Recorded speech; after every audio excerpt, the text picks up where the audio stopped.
Yeah.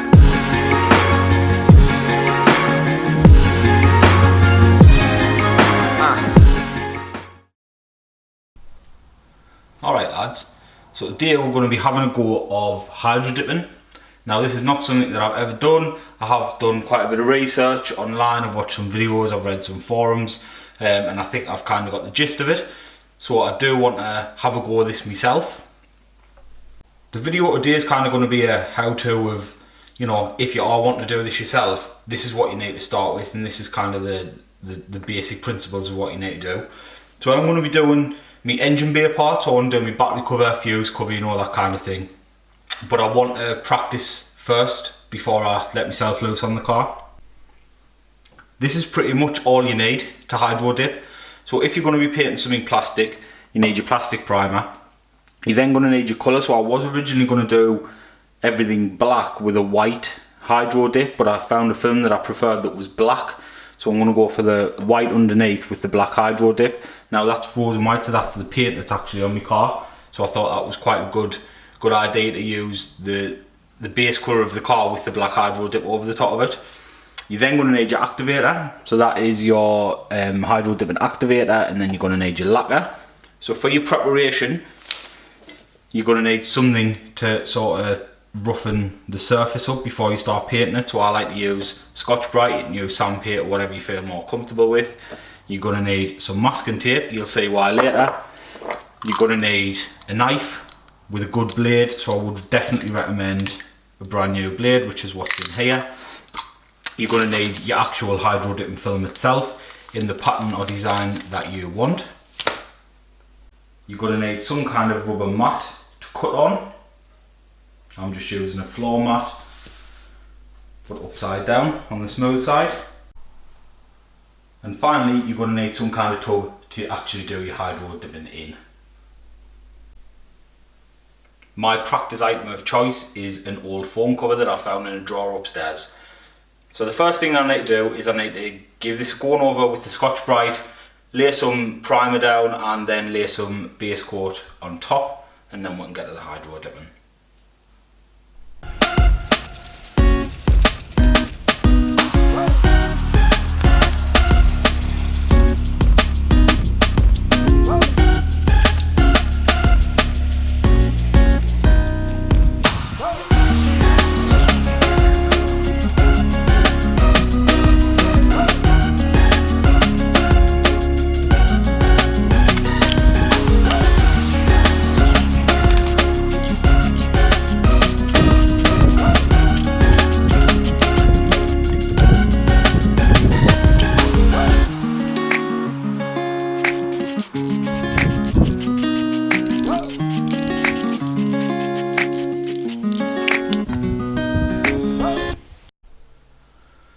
I know the paint job on the phone case is absolutely shocking, but I'm not bothered about that. All I need is a painted surface so I can test the hydro dipping.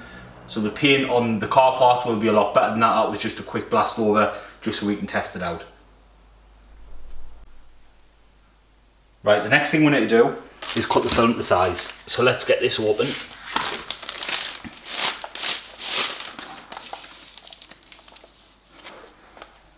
So it is quite delicate. It's a very delicate material, so you've got to be pretty careful with it.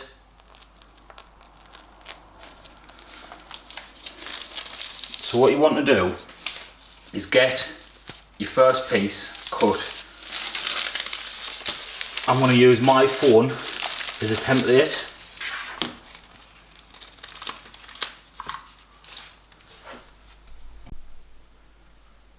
So when you cut your film to size, you want to have it a bit bigger than what you're actually covering.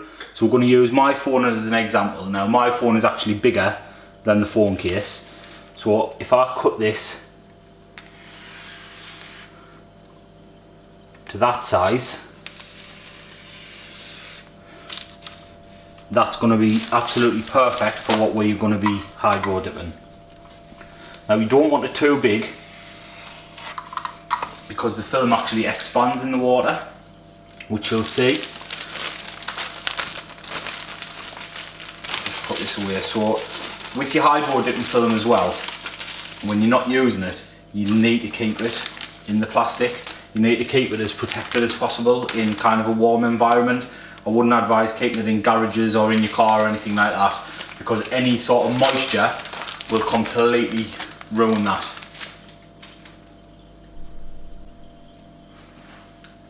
So when it comes to placing your hydro dipping film in the water, you need to make sure that you've got the right side down. So if you can see on this, the camera will focus, so that side is a lot more shiny than that side. Now some of them are not as obvious as that. What you can do though, is if you lick your finger in your thumb and you touch it, the side that's the most sticky is the side that goes face down in the water. So I know that that's now the right way up. This is where your masking tape comes in. So what you want to do is get your masking tape and you want to go around the edges, about halfway. So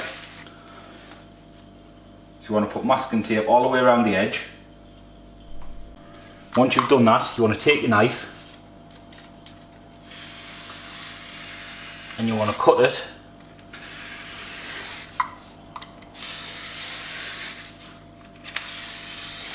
just so you've got a nice border around your film. So the tape serves two purposes. What it does is it makes sure that the film doesn't spread too much, because it does definitely spread when you put it in the water. So this is making sure that it doesn't go too far, and it's also making sure that it's got more buoyancy, because if you get any water on top of the film, it's completely useless. So if there's water between the film and the product that you're dipping, that piece is completely scrapped, so you just need to start again. Okay, so that's dry. It's been left and it's been heated up, so that is completely dry. It is a shot and paint job. So there's runs on the side, there's bits missing, it hasn't covered properly, it's got marks on. Not bothered. This is just to test the film. All I needed on this was the colour, so I just needed this to be the right colour, so that when we put the film on we get the finished result. I was going to do a test with black to see what the black looked like on it, but I don't think it's going to work out very well. So what we need to do now is fill the bucket up with water. So you want your water right around between 70 and 90 degrees. And what you want to do is very carefully lay that on. You're better off trying to like fold it in half and then dropping it in, making sure you don't get any water on the top. And you want to leave that for around a minute. You can see it's got some wrinkles in it. Once that's been sitting, those wrinkles will start to go out. Now you can see it's all wrinkly on the top, but that'll start to go. Now something to mention, when you are dipping, you want something on the back to hold on to, like glue something on or whatever. With this I'm not really bothered, I'm just going to hold it like that, but obviously that's going to affect the side of it. But when you are dipping properly, you want something to hold on the back to so you can push it in. Okay, so that's pretty much ready, so let's get the activator sprayed on.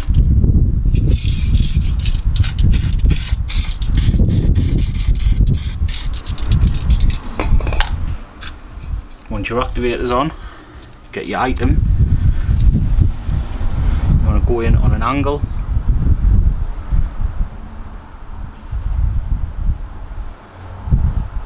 Give it a little rub about.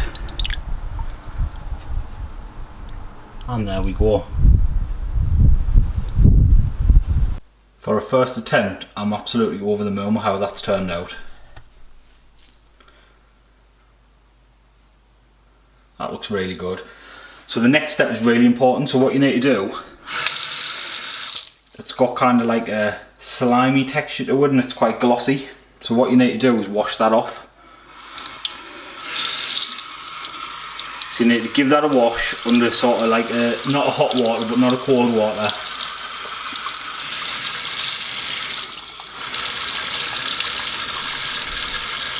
That'll generally take 2 to 3 minutes. You'll know when it's done because it will no longer be slimy to the touch and it'll be a lot duller than the sort of gloss look that you got when it was first done.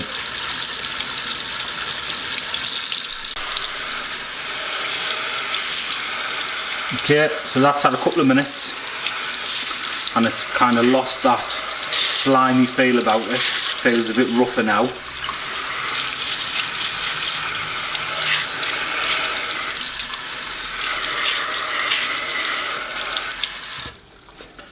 And there we have it. So what you want to do with that now is you want to let it dry naturally. Don't rub it, don't use a cloth or anything like that, just let it dry naturally.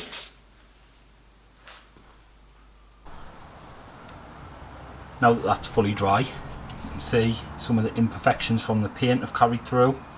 Don't know if you'll pick that up on camera, but in the bits where the paint was good, the finish is really nice. So all we need to do now is give that a blister lacquer.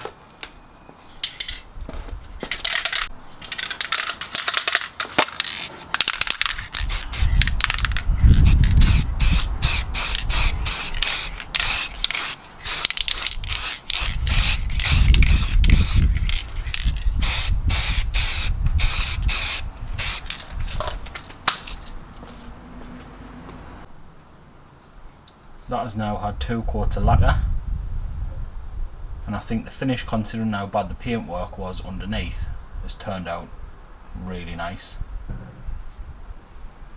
So let's go and start stripping the car down.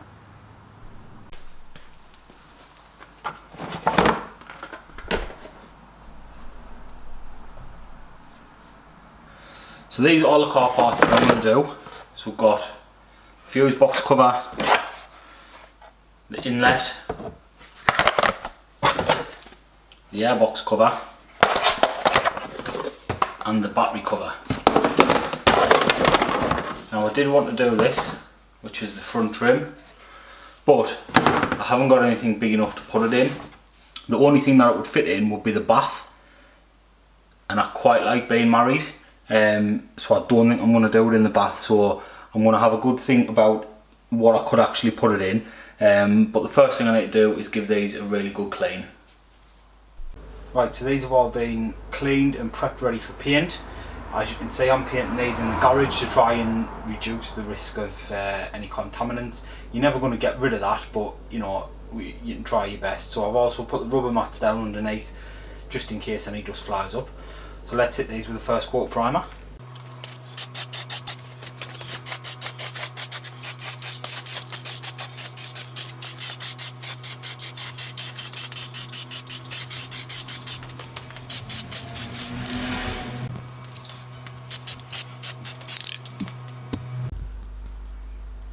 So that's now had 2 coats. We'll let that dry and we'll get the colour on.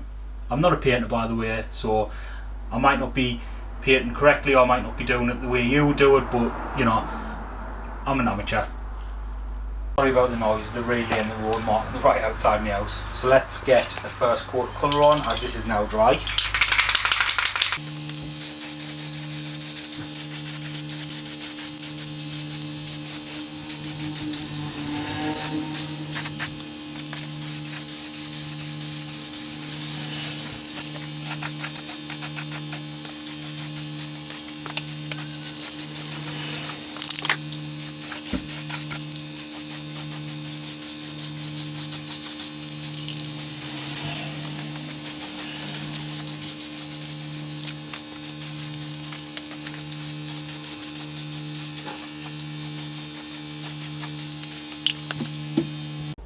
And now it's time for the final coat of colour,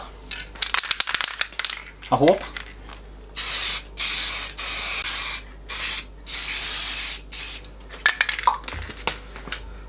So I really hope that is the final coat, because I've just run out of paint.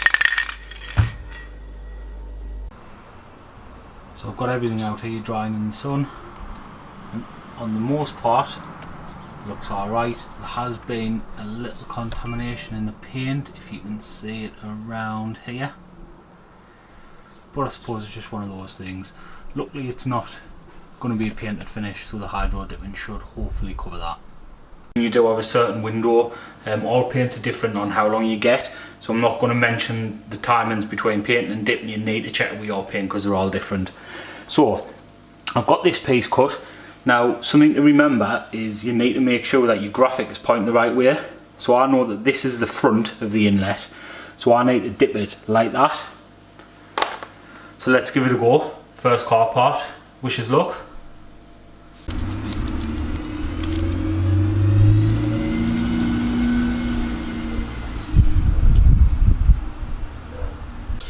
So if you get any bubbles like this, apparently you can blow them out.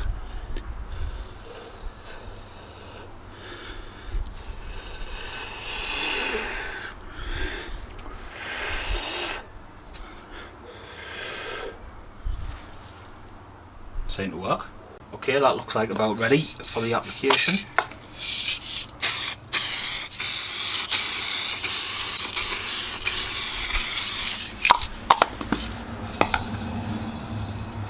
And here we go with the first piece.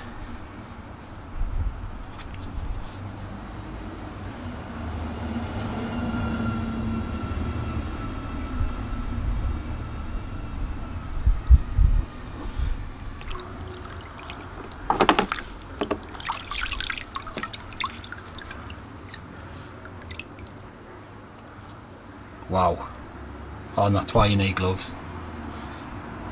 Amazing. Pleased with that. Little camera's gone on a little bit of a mission, but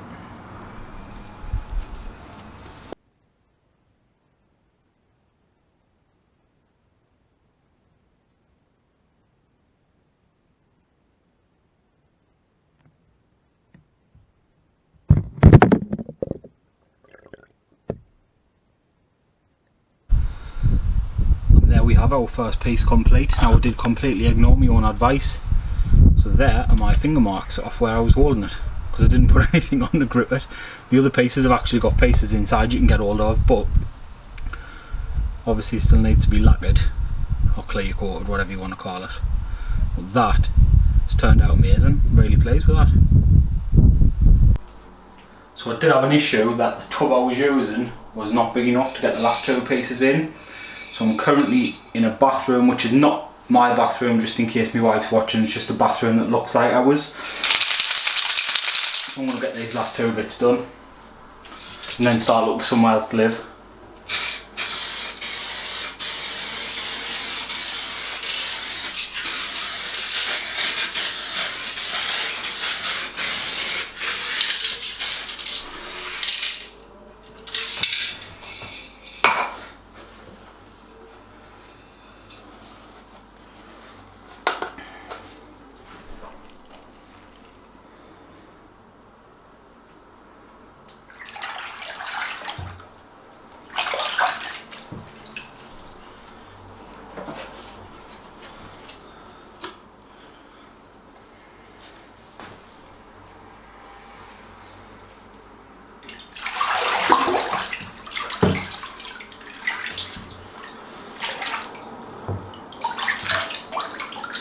One piece,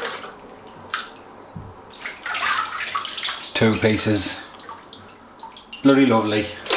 Right, best get this bathroom cleaned. So these have now had 2 coats of lacquer as well, and I'm really pleased with the results on these 2 pieces that I did in the garden. The air filter box looks good. The problem is with the battery cover. So you can see here there's a crease, so I think the problem is, and there's a lot of white spots where there's been bubbles, so some of those white dots are meant to be there but some of them are not. That's because I haven't let it sit in the water long enough, kind of rushed it when it was in the bath. But overall, for a first attempt, I'm actually really pleased with how it turned out. I would definitely recommend you give it a try yourself. It's, you know, it's quite easy to do. You've just got to follow the steps and make sure your preparation's good. I know some people are going to be wondering about the price.